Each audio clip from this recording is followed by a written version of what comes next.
শুক্রবার রাত 2টায়, অর্থাৎ আজকে 12টার পরেই শুক্রবার রাত 2টায় ফ্রান্স এবং মরক্কোর খেলা হতে যাচ্ছে, কোয়ার্টার ফাইনাল।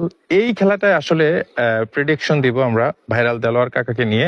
আমরা সবসময় ব্রাজিল এবং আর্জেন্টিনাকে নিয়ে কথা বলেছি, যেহেতু বাংলাদেশে এই দুইটা দলের সাপোর্টার বেশি।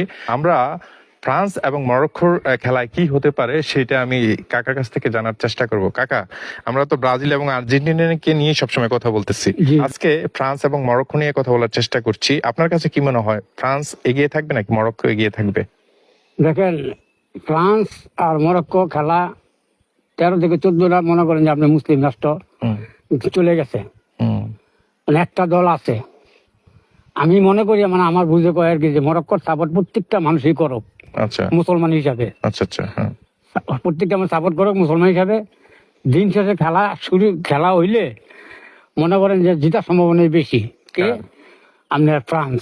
হ্যাঁ, তারপরে আপনার যদি ভালো খেলে তাহলে ওরা গোল একটা দিব, কে? আপনার মরক্কো। আচ্ছা, আর ওনারা 2টা দিব। কে? ফ্রান্স 2টা দিবে? হ্যাঁ, অথবা ফ্রান্স একটা দিবে, ওরা 0 থাকবে। আচ্ছা, কিন্তু জিতবে তো আপনার এই ফ্রান্স, কারণ বড় দল। তো আমাদের দরকার মনে করেন মরক্কো সাপোর্টটা করা। আচ্ছা, তার মানে আপনি বলতেছেন যে মরক্কো আজকে হাইরা যাবে, এটাই তো নাকি? সম্ভবত এটা দিব। আচ্ছা দর্শক, কাকা যেটা বলছে ফ্রান্স এবং মরক্কোর খেলা নিয়ে, উনি বলছে যে যেহেতু আমরা মুসলিম, বাংলাদেশ একটা মুসলিম কান্ট্রি, তো সেই সুবাদে ফ্রান্স এবং মুসলিম দেশ মরক্কোর সাথে খেলা হলে ডেফিনেটলি মরক্কোর সাপোর্ট করা উচিত আমাদের। কিন্তু এন্ড অফ দ্য ডে মানে ফ্রান্স মরক্কোর কাছে হেরে যাবে। মানে মরক্কো যদি একটা দেয়, ফ্রান্স 2টা দিবে, অথবা ফ্রান্স একটা মরক্কো 0, রেজাল্টটা এরকম হতে পারে, আনুমানিক যে ধারণাটা দিল।